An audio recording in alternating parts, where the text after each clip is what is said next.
말씀은 이스라엘과 유다가 함께 멸망하여 가는 그 과정을 소개하고 있고, 하나님이 그들을 포기하지 않으시고 그럼에도 불구하고 그들을 돌이키기 위한 소망의 이야기입니다. 그러나 그 소망의 이야기가 진노로 나타나고 또 하나님의 심판처럼 보이게 될 것입니다. 왜냐하면 고난 가운데 그들이 하나님을 부르게 될 것이기 때문에 그렇습니다. 오늘 이스라엘과 유다 가운데 특별히 누가 먼저 타락을 했냐면 이스라엘이 먼저 타락을 하게 됩니다. 그런데 그 이스라엘의 타락을 보고 남유다가 더 타락을 하는 겁니다. 그래서 하나님 보시기에 오늘 이 두 민족이죠, 두 나라가 서로 의지하여 하나님께로 나아가야 할 것이 하나님이 기대하시는 바인데 실상은 그렇지 않았습니다. 그들이 더 악한 영향을 끼치게 되고 이스라엘이 타락해 가는 것을 보면서 남유다가 더 타락하는 모습을 기록하고 있고 하나님의 마음이 담겨져 있습니다. 여러분, 교회가 이 세상과 함께 더불어 존재할 때 이 세상의 것들을 이 세상의 화려함과 이 땅에 있는 즐거움들을 쫓아가게 되면 교회가 힘을 잃게 됩니다. 그래서 거룩함을 잃어버리고 도리어 세속화되어질 것입니다. 하나님은 그런 위험을 알고도 우리를 세상에 보내서 하나님이 우리를 통하여, 교회를 통하여 세상을 변화시키고 하나님의 나라가 확장되어지기를 지금도 일하고 계시는 것입니다. 그 가운데 우리가 지금 살아가고 있습니다. 그래서 우리가 어떠한 사명으로 살아가고 있는지를 잘 발견하는 것이 오늘 호세아서에 특별히 두 나라 이스라엘과 남유다의 모습을 비유하고 있는데, 오늘 그 마음을, 주님의 마음을 다시 한번 잘 발견할 수 있는 이 시간 되기를 원합니다. 세 가지 비유 정도를 우리가 발견할 수 있는데요. 북이스라엘과 남유다가 함께 하나님을 예배하는 자가 됐다가 북이스라엘이 남유다에게 어떠한 역할을 하게 되냐면 덫과 같은 역할을 합니다. 그물과 같이. 여러분, 우리가 함께 형제로서 살아갈 때, 성도로 살아갈 때, 아니면 여러 교회가 있을 때 좋은 영향력을 끼쳐야 됩니다. 어떤 성도님이 다른 성도님에게 좋은 영향력을 끼치는 길은 어떤 걸까요? 막 수군거리는 일이 있을 때 기도의 자리로 나아가시는 거예요. 누가 막 다툼이 있을 때 누구 편을 들거나 누구의 어떤 이익이나 어떤 자기가 친한 것을 통해서 또 갈등이 심해지는 그러한 모습이 되면 안 됩니다. 도리어 권면하고 위로하고 하나가 되어지는 모습이 되어야 되겠죠. 여러분, 그런데 우리가 함께 살아갈 때, 더불어 살아갈 때 서로 함께함으로 얻을 수 있는 유익이 굉장히 많이 있는데 함께함으로 위험해질 수 있는 그러한 요소도 많이 가지고 있는 것이죠. 오늘 이 북이스라엘과 남유다가 바로 그러한 어려움 가운데 놓이게 되어서 한 지체의 실족함이 다른 지체가 또다시 실족하게 하는 그물과 같은 역할을 하는 거예요. 덫과 같이. 여러분, 그래서 함께 더불어 살아갈 때 어떠한 것이 필요하냐면 내 믿음, 또 나의 마음을 잘 지키는 것, 나의 거룩함을 잘 지키는 것이 먼저 필요합니다. 그리고 다른 사람에게 선한 영향력을 끼칠 수 있는 모습이 되어야 하는데, 그렇게 내 자신을 잘 구별하여 지키고 있지 못하면 함께 어려워지는 것이죠. 여러분, 혼자 사는 것보다, 혼자 가는 것보다 함께 가는 것이 훨씬 힘들지만 더 끝까지 갈 수 있는 길입니다. 오늘 북이스라엘과 남유다의 모습은 서로에게 좋지 않은 영향을 끼쳐서 안 좋은 결과로 나아가고 있지만, 여러분, 성경에는 함께함으로 누릴 수 있는 은혜에 대해서 너무나 많이 이야기하고 있습니다.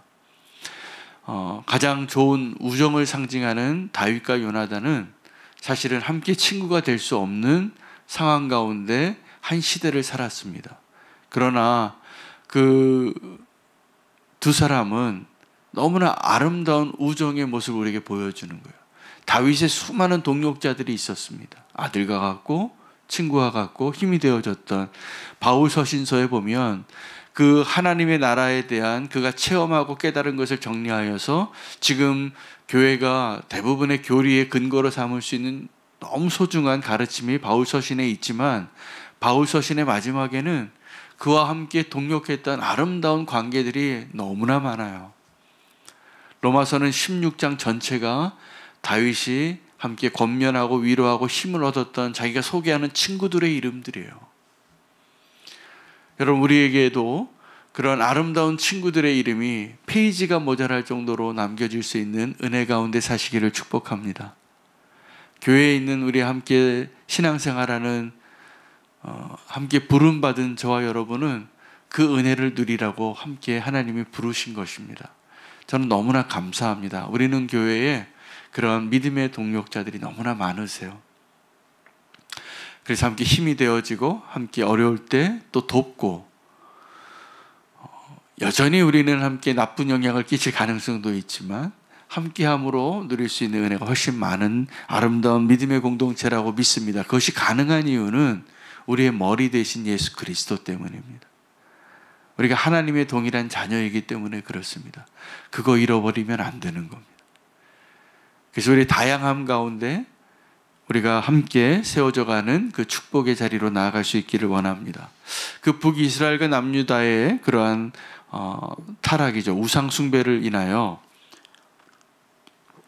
하나님께서 그들에게 심판하시는 가운데 두 가지 비유로 내가 너희에게 이러한 존재가 되리라 소개하십니다. 오늘 비유가 나오는 것이죠. 두 가지 비유의 첫 번째는 내가 너에게 좀 같고 썩어진 같을 것이라. 이것은 무엇을 의미하냐면 하나님이 그들의 상처를 상징하는 거예요. 그들의 아픔을 상징하는 거예요.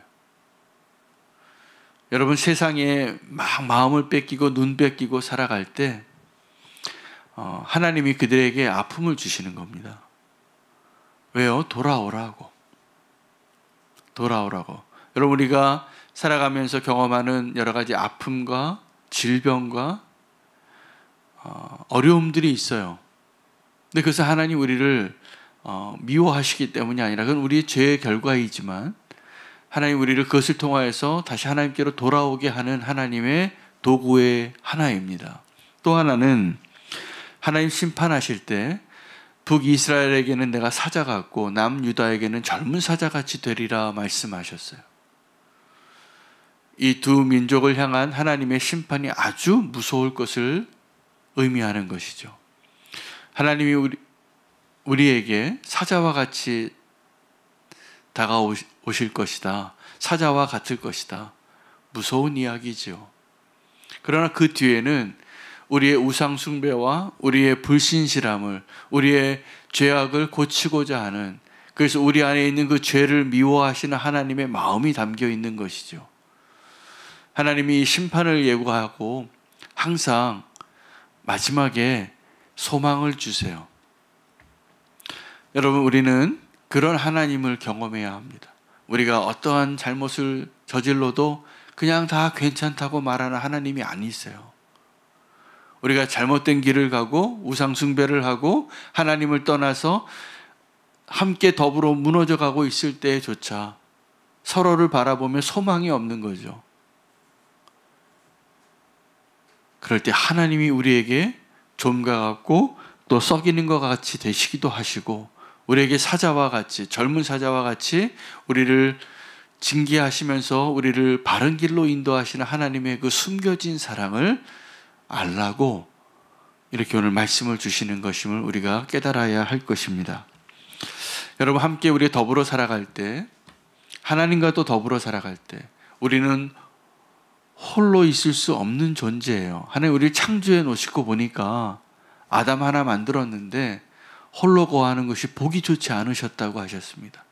그래서 우리는 필연적으로 누구와 더불어 살아가게끔 하나님이 우리를 인도하실 것입니다. 근데 우리가 더불어 살아갈 때 어떠한 모습으로 더불어 살아가느냐를 잘 기억해야 합니다. 우린 더불어 살아갈 때 경쟁하기 쉽습니다. 여러분, 교회가 이렇게 많은데도 경쟁합니다. 교회가 그래서 교회가 있는 곳에 또 다른 교회가 오면 마음이 불편해진다는 거예요. 교회가 장사하는 곳도 아니잖아요. 사실은 교회가 더 많아지면 기뻐해야 하는데 언제부턴가 우리가 옆에 교회가 생기면 우리 교인이 좀 없어질까? 이런 생각을 하게 되는가 봐요. 여러분, 우리 가운데 혹시 그런 생각이 있다면 얼른 내려놓으시기 바랍니다.